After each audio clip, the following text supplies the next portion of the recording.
Taiwan's exports grow at their slowest pace in more than 2 years. Is this the beginning of an economic downturn?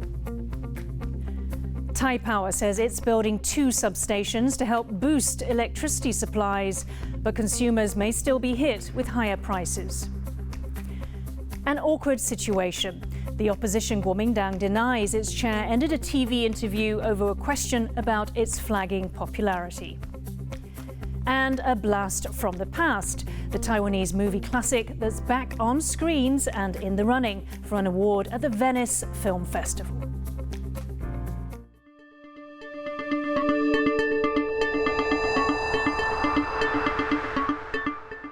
A warm welcome to TaiwanPlus News. I'm Yin Khvat. Taiwan's exports, a central driver of the country's economic growth, grew at the slowest pace for more than 2 years in August and well below many economists' forecasts. Exports grew just 2% in August compared to the same period last year. And exports to China, Taiwan's largest trading partner, fell 9.9% on the same period last year, as COVID-0 lockdowns and heatwave-induced power outages continue to bite. The slower Taiwanese export statistics come as high global inflation continues to depress demand. To find out more about Taiwan's slowing export growth, our reporter James Chater spoke to Nick Marrow, lead analyst for global trade at the Economist Intelligence Unit in Hong Kong. This set of export statistics was well below most forecasts. What international factors have driven that slower growth in Taiwanese exports? The pandemic-related highs that we saw last year. But the economic outlook is really complicated this year. It's not just the war in Ukraine, it's not just higher global inflation, but it's also, I think, more directly tied to Taiwan, what's happening in China. The zero COVID lockdowns, the power shortages that we saw in Western China in August, all of these things are having consequences for normal factory operations, and that's weighing on demand for Taiwanese inputs. Given the very close linkages between the Chinese and the Taiwanese economy, what happens in China has a very natural effect on what happens in Taiwan. We saw that over the second quarter. It's likely going to happen over the third quarter as well. And so the outlook looks relatively uncertain, particularly when we benchmark against Taiwan's experience in 2020 and 2021. On a broader level, how concerned should Taiwan be about these drearier export statistics, given how much Taiwanese growth has depended on exports since the pandemic began?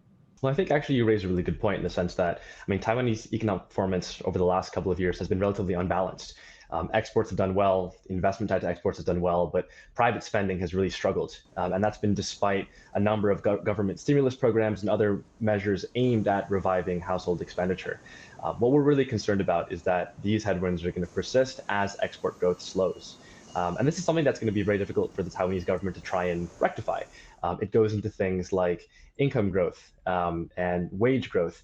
We just saw news that the Taiwanese government has raised minimum wage, but we've also seen news that Taiwanese private industry is resisting even more aggressive wage hikes over their own economic anxieties.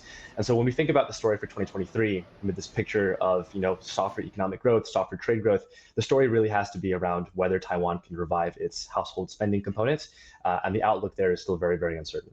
And given that uncertain outlook that you just mentioned, do you think Taiwanese growth is too closely pegged to the fortunes of the chip sector alone? Right. Well, I think, tied to that story of Taiwan being just disproportionately reliant on trade flows, those trade flows are also disproportionately reliant on what's happening in the chip sector. I think the long-term challenge for Taiwan is going to be how can Taiwan diversify its industrial structure away from just these cutting-edge chips. And this is something that the Taiwanese government has been trying to do for quite some time.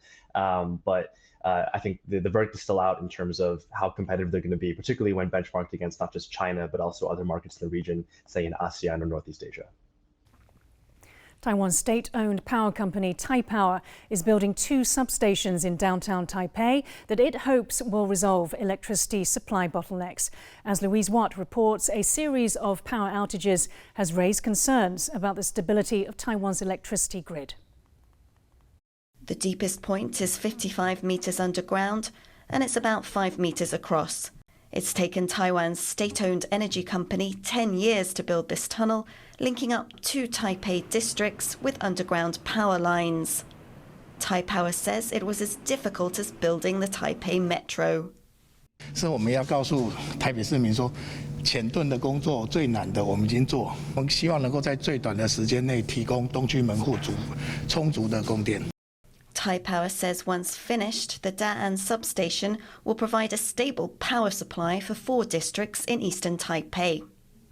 It's the only ultra-high voltage substation in the capital's downtown area, and is expected to become operational in 2025.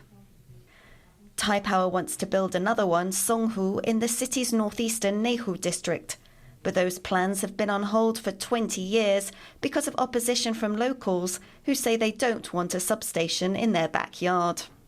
那送物变电站目前正在审查程序当中，就是之前有稍微停滞的审查，现在已经都开始在进行。我们要告诉社会大众说，我们未来我们的变电站长得就像现在这样子的样子，它在监测上面，各位关心的电磁波问题不会比背景值高。 Concerns have been mounting about the stability of Taiwan's electricity grid. In early March, more than 5 million households lost power. Taipower blames the blackout on human error and equipment issues. Energy companies are also under pressure due to a global rise in energy prices.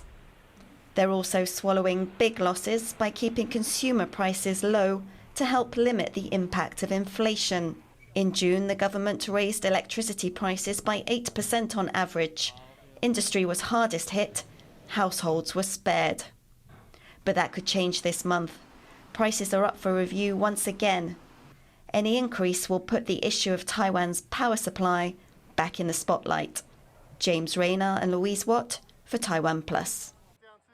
Taiwan recorded 35,000 new COVID-19 cases on Thursday, a dip from Wednesday's 41,000, the highest number in over 2 months. The wave of new infections is being driven by the BA.5 subvariant. The country's Epidemic Response Task Force expects to see a fresh surge in cases after the Mid-Autumn Festival long weekend, which starts on Friday. 几号的时候预计会到达高峰，在3万到6万之间。 The leader of Taiwan's largest opposition party, the Kuomintang or KMT, appeared flustered when questioned about his party's low popularity in an interview with German media Deutsche Welle. As Rick Glauert reports, it comes as the party is dealing with an identity crisis ahead of local elections in November. An abrupt end to an awkward interview between German media Deutsche Welle and Eric Zhu, the leader of Taiwan's main opposition party, the Kuomintang, or KMT. Our party will win the election. The local elections, are you referring to? Thank you so very much, Richard. And thank you for your interview. And it's timing up. It's up. Behind the apparent walkout, a question on the KMT's low popularity ahead of local elections in November. But the KMT denies this was the problem. 当时确实是因为时间已经到了，因此就结束访问，并没有所谓强制结束的问题。也请外界不要看了剪接的影片就以讹传讹。One respected poll shows support for the KMT at about 14%. This from a party that won the presidency just 6 years ago. The KMT's image as a pro-China party at a time when Beijing has upped its threats to take Taiwan by force and continues to repress the country's presence on the international stage is seen by many as the reason behind its poor polling. But the KMT argues that maintaining friendlier ties with China is in Taiwan's best interests. The differences between two sides, then you can do nothing. But if you pursue the common, just like whatever we did when KMT was in power, we can make contact to each other. We can sign those agreements between Beijing and Taipei. It runs counter to the ruling party, the Democratic Progressive Party or the DPP, which favours formal independence from China, although current President Tsai Ing-wen stresses her government is maintaining the status quo. The DPP was quick to capitalise on Zhu's reaction. 朱主席不仅是答非所问文不对题，最后更是恼羞成怒更小灯熊题自己 Q 题。 Zhu says that the upcoming local elections are the only polls that really matter, and that the KMT will be victorious. But that will be up to Taiwan's voters. Chris Ma and Rick Glauert for TaiwanPlus. For more on the challenges facing the KMT's leader, Eric Zhu, Rick Glauert spoke to Ross Darrell-Feingold, a Taiwan-based political risk analyst. So what do you think this interview with Deutsche Welle reveals for the problems facing the Kuomintang and Eric Zhu himself? But it seems that Chairman Zhu was just unprepared for this interview, whether from a substantive policy perspective or just from an English language perspective, even though his English is quite good. And it just seems that Chairman Zhu was generally unprepared. But when it comes to the substantive policy side, Mr. Zhu or his team might think that he was prepared to express clearly to foreign audiences what the Kuomintang's cross-strait policy is. But I think one of the great shortcomings of this interview was people watching it, whether here in Taiwan or overseas audiences, would come away unsure what exactly the Kuomintang's policy is. And that's been a problem throughout Mr. Zhu's chairmanship. The fact that the KMT is ranking low in the polls is being an issue for Eric Zhu in this interview. What do you think that says about the KMT and whether or how they realize the challenges ahead of them in terms of winning over the population? There are a number of polls, not just the poll that the Deutsche Welle interviewer cited. He cited a poll from National Zhengzhi University, but polling from the Taipei Public Opinion Foundation as well also shows that nationally, the Kuomintang's popularity is about 14%, very similar to the Taiwan People's Party. The Minzhongdang also usually polls in a similar level, plus or minus. These things could vary a few months each month. For example, when Zhu came back from his U.S. trip, he had a small bump. The Kuomintang popularity went up to 17%, but then it fell back down in subsequent months. So it was a very fair question. The Minjindang, the Democratic Progressive Party's national popularity hovers in the low 30s, and the Kuomintang and the Taiwan People's Party hovers in the mid-teens.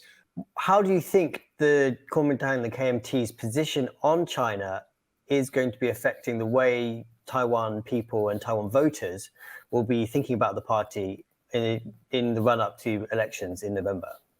Disadvantage for the Kuomintang and advantage for the DPP, if they can make use of it, is the DPP does have the resources of incumbency, at least at the central government level, not all or not even a majority of the local governments, which many remain under control of Kuomintang politicians.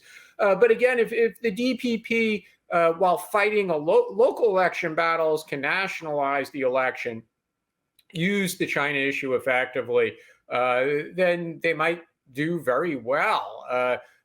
At this point, there's still a lot of close races. If the Kuomintang was to do well in local elections, it's not going to be because of their China policy. It's more likely to be because the voters decided they simply like the Kuomintang candidate on a local level more than they like the alternatives. Another allegation of academic plagiarism has been levied against a candidate in Taiwan's upcoming mayoral elections. The ruling Democratic Progressive Party has accused the opposition Kuomintang's candidate for mayor of Hsinchu, Lin Gengrong, of plagiarizing his master's degree thesis. This is the second accusation of plagiarism against Lin by the DPP. Lin has denied the allegation. Both parties have used multiple accusations of academic plagiarism against their opponents. In the nearby city of Taoyuan, DPP mayoral candidate Lin Zijian stepped down after his alma mater's substantiated claims of plagiarism and withdrew his degrees. 我的论文经过比对，符合中华大学现在的标准。有疏漏的部分，我细心检讨，愿意接受严谨的审查。 Taiwan's Coast Guard has seized a Chinese vessel in the country's territorial waters. The supply ship was spotted off Penghu to the west of Taiwan proper. Coast Guard officers boarded the ship after it refused to stop for inspection. The vessel was found to be carrying 30 tons of fuel. The ship was confiscated and 6 crew members have been taken into custody. Another delegation of US lawmakers has arrived in Taiwan for a previously unannounced visit. The group of 8 is led by Stephanie Murphy, a Democrat from Florida who sits on the House Armed Services Committee. The delegation will meet with senior Taiwanese officials to discuss bilateral ties, regional security, trade and investment. It is the 6th US delegation to arrive since China launched large-scale military drills around Taiwan in early August. The group met with President Tsai Ing-wen on Thursday morning, where Murphy called on Congress to do more to support Taiwan. One of the most important things Congress can do right now is to deepen economic relationship with Taiwan, and in particular by pushing for a high-quality free trade agreement between the U.S. and Taiwan. We also cannot underestimate the power of cultural exchanges across academia, civil society, and government. And I personally would like to see a Ding Tai Fung in Orlando. Prosecutors are seeking the death penalty for a man who killed 2 police officers in Taiwan's southern city of Tainan last month. Jaime Ocon has more. More details are emerging about the shocking murder of 2 police officers from Taiwan's southern city of Tainan. This man, surnamed Lin, is being prosecuted for murder, robbery, illegal use of firearms and knives, along with a number of other charges. Prosecutors are pushing for the most severe punishment. The suspect was on the run after being granted permission to visit his family by the minimum security prison where he had been serving time. A police chase started after Lin allegedly stole a motorcycle. Prosecutors say he stabbed them 55 times in the chest, throat, and neck with a knife. The 27 and 36-year-old policemen were taken to a nearby hospital and pronounced dead soon after. The prosecution concluded their case less than a month after Lin was arrested in Hsinchu City on August 23rd.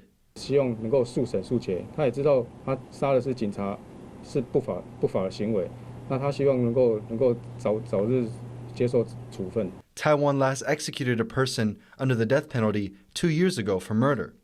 As more information emerges about the circumstances of the officers' deaths, police say that they're going to step up security protocols, hoping to prevent another tragedy from happening again. Patrick Chen and Jaime Ocon for TaiwanPlus.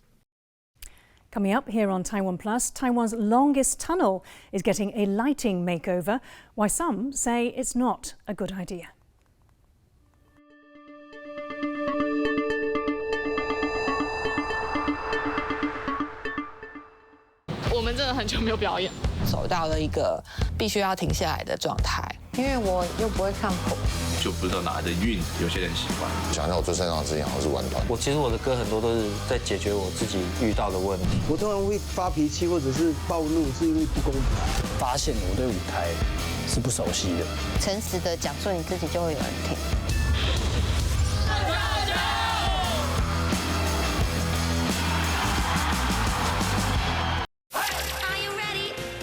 According to CNN, of a survey of done of 40 of the foods that you need to eat in Taiwan, roe-fan or braised pork rice is at the very top. This is the #1 thing.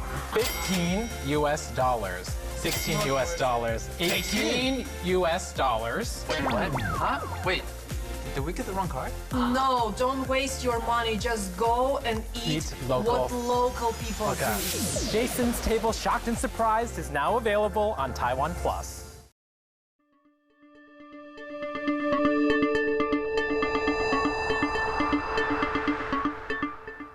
Welcome back. You're watching TaiwanPlus News. 3 officials are facing punishment for neglect of duty that led to one of Taiwan's deadliest train crashes. Victims' families hope the case will lead to greater oversight over Taiwan's state-run railways. John Van Trieste has this report. It was Taiwan's worst rail disaster in decades, and now the list of those responsible is growing. On April 2nd last year, a truck rolled down a slope from a construction site in eastern Taiwan onto train tracks below. A Taroko express train packed with travelers at the start of a long weekend smashed into the truck. 49 passengers died and more than 200 were injured. A former head of the railways, a former deputy transport minister, and a former head of public works are now accused of neglect of duty that contributed to the disaster. The government watchdog, the Control Yuan, found a lack of action after a previous accident 3 years earlier. 造成18个人死亡的普悠玛号的时候，台铁做了一个总体检，可是很遗憾的，总体检并没有落实，才又再一次造成更大人49人死亡的太鲁阁事件。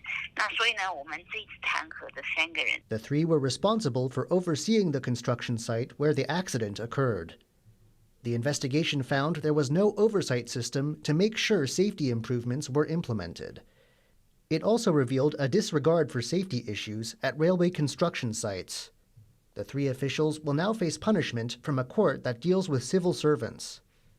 The accident spurred plans to convert the loss-making rail administration into a state-owned corporation. Victims' families say now's the time to ensure accountability. 来做这个外部监督，是因为台铁安全的改革并不会随着公司化就变好。其实它需要有人真的去看整个体制的建制，以及未来就是说台铁的公司化到底走向哪里。不然其实公司化之后可能就是换汤不换药。Victims' families hope the reforms, which include closer monitoring of railway operations, will prevent others from going through the pain they have experienced. Patrick Chen and John Van Trieste for TaiwanPlus. Taiwan's top government oversight body is looking into whether negligence was to blame for the death of a toddler with COVID. 2 Control Yuan members visited the new Taipei City Fire Department on Wednesday to look into the case of the 2-year-old who died in April after suffering severe COVID symptoms. His parents called for an ambulance which arrived 81 minutes later. The boy died in hospital 5 days later.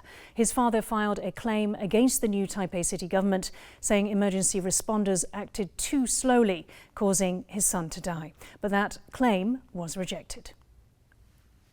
5 speech therapists have been convicted of sedition in Hong Kong over a series of children's books. The 5 leading members of the General Union of Hong Kong Speech Therapists printed 3 picture books in 2020. These depicted a village of sheep oppressed by wolves.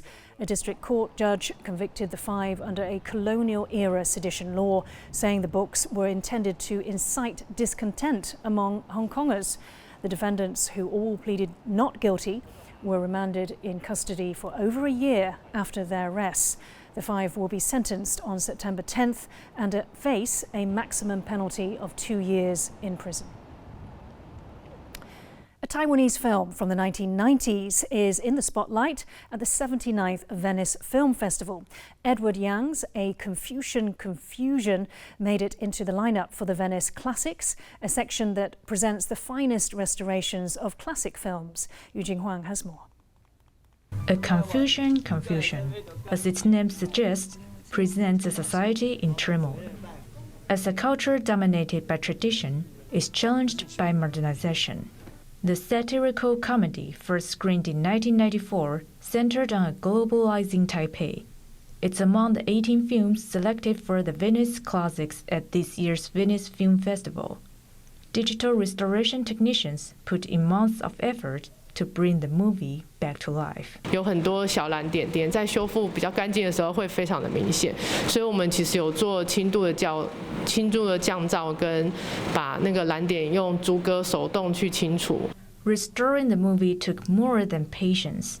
It also required some luck. A second copy of the original film kept by the movie's sound engineer saved a few parts that were severely damaged. 像上面有覆盖严重的水痕，因为有找到那个另外一个版本，就是它是画质接近原底片，然后可以取代掉。The high-energy plot that depicts a slice of urban residents' love lives won the hearts of juries when the film was first released in 1994. It entered the Cannes Film Festival and got a dozen nominations at Taiwan's own Golden Horse Awards. But audiences at the time didn't appreciate the film. With the film back in the spotlight thanks to its inclusion at Venice, Taiwan is planning to screen it domestically again. The audience's reaction this time around will show if society has caught up with the director's vision, which movie critics had said was too ahead of its time. Asnaya Zhou and Eugene Huang for TaiwanPlus. TaiwanPlus documentary series Road to Legacy is up for a prize at this year's Golden Bell Awards, Taiwan's equivalent to the Emmys. Nominated for Best Cultural Documentary, the series tells the stories of Taiwanese musicians and their journey to perform at Legacy, a legendary Taipei venue. A Golden Bell is considered the highest honor in Taiwanese television. Period drama Gold Leaf, produced by Taiwan's public television service and available on Netflix, has the most nominations at this year's awards. Team Taiwan has pulled off a historic win at a youth-based basketball tournament in India. The Taiwan squad beat their Chinese opponents 74-61 at the International Basketball Federation's Under-18 Women's Asian Championship. It was the first time Taiwan's team had beaten China at the tournament in 2 decades. The squad is now facing off against Indonesia in its last game of the group phase of the competition. The longest tunnel in Taiwan is set to get a trial lighting makeover. Officials say the new adjustable mood lighting in Xueshan Tunnel will help combat visual fatigue for drivers and improve road safety. Xueshan Tunnel connects the capital Taipei to Taiwan's east coast. While officials are excited for the new lights, some critics worry that rapid changes in light could affect people with epilepsy. In response, the Highway Bureau says it will not use a setting that features moving rainbow colours. Static, single-colour light settings will be used in the upcoming trial. Thank you for watching TaiwanPlus News. I'm Yin Khvat. Finally, we leave you with images of Bolivia's National Day of the Pedestrian and Cyclist. Stay safe and see you next time.